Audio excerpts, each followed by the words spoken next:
నమస్తే welcome to దూత media journey of the leader. ఎంచుకున్న రంగం ఏదైనా సరే పట్టుదల ఉంటే అత్యున్నత శిఖరాలు అందుకోవచ్చని నిరూపించిన మాస్టర్ అతను.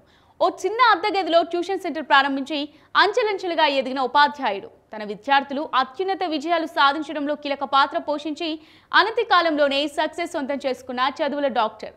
అలా ట్యూషన్ సెంటర్ నుంచి పాఠశాలలు, ఇంజనీరింగ్, వైద్య కళాశాలలుగా పెంచుకుంటూ పోతూ ఏకంగా విద్యా సామ్రాజ్యాన్ని సృష్టించుకున్న చక్రవర్తి.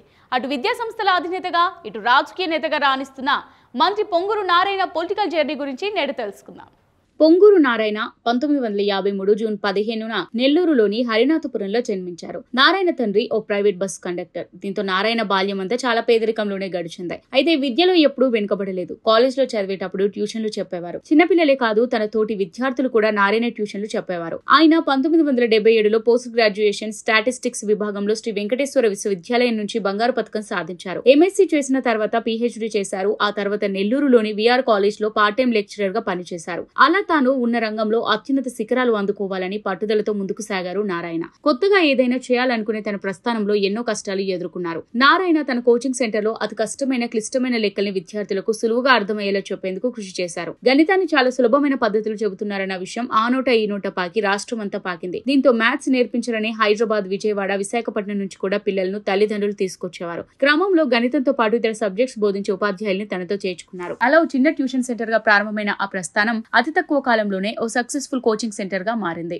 డాక్టర్ నారాయణ తన ప్రణాళికతో అక్కడి విద్యార్థులు పోటీ పరీక్షల్లో ఉత్తమ ర్యాంకులు సాధించేవారు. ఇంజనీరింగ్ విభాగంలో అయితే నారాయణకు పోటీ కూడా లేకుండా పోయింది. ఎంసెట్ తో పాటు ఐఐటి పోటీ పరీక్షల్లో నారాయణ విద్యార్థులు విజయకథను ఎగరవేసేవారు. 1979లో నెల్లూరులో ఓ చిన్న అద్దెగదిలో మొదలైన నారాయణ సంస్థ ఇప్పుడు దేశమంతటా విస్తరించింది. ఈ క్రమంలో విద్యారంగంలో మరింత ముందుకు సాగాలని 1990లో ఉన్నత పాఠశాలను, 1993లో నెల్లూరులో నారాయణ మహిళా కళాశాల పేరిట బాలికల రెసిడెన్షియల్ కాలేజ్ ను స్థాపించారు. ఆ తర్వాత 1999లో జూనియర్ కాలేజ్ ని స్థాపించారు. అదే సంవత్సరం నెల్లూరు, హైదరాబాద్, విశాఖపట్నం, విజయవాడలో ఐఐటి కోచింగ్ సెంటర్లను కూడా ప్రారంభించారు. 1990లో చివర్లో నారాయణ విద్యా సంస్థ ప్రొఫెషనల్ విద్యారంగంలో అడుగుపెట్టింది. 1998లో నెల్లూరులో, 2001లో గూడూరులో ఇంజనీరింగ్ కాలేజీలను ప్రారంభించారు నారాయణ. ఇదే టైంలో వైద్య విద్యపై కూడా ఫోకస్ పెట్టారు. 1999లో వైద్య కళాశాలను, 2001లో దంత వైద్య కళాశాలను, 2002లో మెడికల్ కాలేజీల పారామెడికల్ విభాగాన్ని ప్రారంభించారు.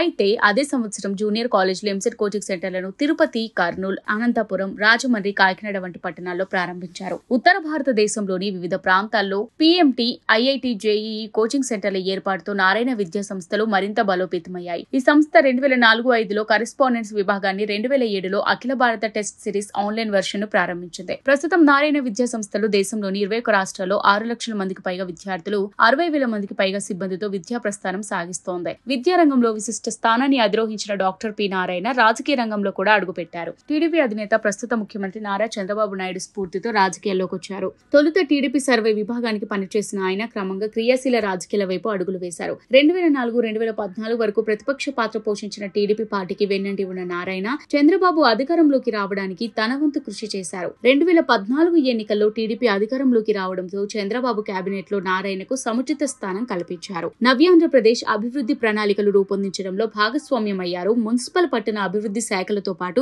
రాజధాని అమరావతి నిర్మాణంలోనూ నారాయణ కీలక పాత్ర పోషించారు. అయితే 2021-2022 విద్యా సంవత్సరంలో 10వ తరగతి వార్షిక పరీక్షల ప్రశ్నాపత్రాల లీకేజ్ జరిగిందని, నారాయణ విద్యా సంస్థలపై మాల్ ప్రాక్టీస్ కింద పలు కేసులు నమోదయ్యాయి. ఈ క్రమంలో నారాయణను ఏపీ సిఐడి పోలీసులు అదుపులోకి తీసుకుని విచారించారు. అయితే 2014లోనే నారాయణ విద్యా సంస్థల చైర్మన్ పదవికి ఆయన రాజీనామా చేసినట్టు ఆధారాలు ఉండడంతో వ్యక్తిగత పూచీకత్తుతో ఆయన్ను అదే రోజు బెయిల్పై విడుదల చేశారు. తాజాగా జరిగిన ఏపీ అసెంబ్లీ ఎన్నికల్లో టీడీపీ తరపున బరిలో నిలిచి భారీ విజయం సాధించారు. AP CM Chandrababu Naidu cabinet లో మంత్రిగా మరోసారి ప్రమాణ స్వీకారం చేశారు. రాజధాని అమరావతి నిర్మాణంపై పూర్తిగా ఫోకస్ చేసిన నారాయణ ఆంధ్రప్రదేశ్ ప్రజలకు విలువైన కానుక అందించారని ఆరాటపడుతున్నారు.